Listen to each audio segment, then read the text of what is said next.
Vous êtes pas sans savoir que sur l'année 2024, on a tourné une bête de vidéo, et je le dis très modestement, on a tourné 48 heures en enfer. Vidéo qui s'est passée du coup sur 48 heures, et en fait quand on tourne ces vidéos, il faut savoir que, autant avant quand on avait nos tournages, c'était facile pour nous de passer un peu incognito, mais maintenant quand on réserve un gymnase 48 heures, c'est-à-dire qu'il est allumé jour et nuit, ça intrigue un petit peu les gens. Et ce qui s'est passé pendant le tournage 48 heures, c'est qu'en fait, la première nuit, il me semble, on s'est fait repérer par des abonnés. Ne me prenant pas pour une énorme star, j'avais pas forcément prévu de sécurité, et c'est là où j'ai fait une erreur en fait, parce que ce qui s'est passé, c'est que ça a commencé à nous filmer, et donc là non seulement les gars spoil parce qu'ils filment et ils mettent ça sur TikTok, mais en plus de ça, il se passe un truc un peu inattendu, ils commencent à pourrir la vidéo. En fait, ça commence à taper super fort aux carreaux et aux portes du gymnase, mais à un point où en fait, c'est pas vraiment qu'ils tapent, c'est qu'ils essaient de casser et les portes et les vitres, mais vraiment super fort. Et en fait, aux portes, ils viennent nous parler, et en fait, ils commencent à nous menacer de mort. C'est pas la première fois que ça arrive, vous le saviez, mais quand les gens étaient venus sonner chez moi, on m'avait déjà menacé de mort, au l'autre, on nous avait déjà menacé de mort. C'est un truc qui en fait, autant les premières fois, ça fait un peu peur parce que tu dis, wesh, qu'est-ce que j'ai fait, pourquoi? Là, ça m'énerve en fait. Je suis pas le seul, actuellement aussi, ça l'énerve, on a envie de se battre en fait. Sauf que le problème, c'est qu'on sait pas combien ils sont dehors, mais ils sont nombreux, et on est en train de tourner une vidéo, donc pour le moment, dans l'instant T, on va juste tourner notre vidéo, parce qu'elle a quand même coûté pas loin de 100 000 €.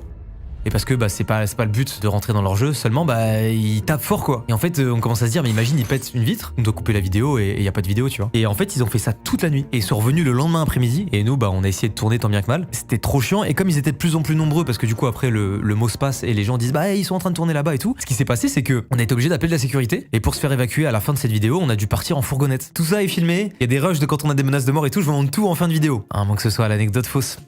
Bref, pour finir, du coup on se fait escorter en fourgonnette, totalement illégalement, parce que du coup on est vraiment 8 à l'arrière, puis on a dû un peu se dépêcher parce que comme les mecs voulaient nous tuer, fallait mieux pas traîner. On se fait évacuer, on roule assez vite et assez longtemps parce que eux aussi ils étaient véhiculés. On descend à un endroit, et en fait quand on descend de la fourgonnette, la police qui passe à ce moment-là. Illégal de rouler à 8 dans une fourgonnette. Du coup la police arrive, gyrophare, ils disent qu'est-ce que vous faites, on leur explique la situation, et heureusement ils reconnaissent Michou dans le lot et ils nous disent c'est bon, on a compris, vous ne mentez pas, vous pouvez circuler. Et voilà, c'est la fin de cette anecdote.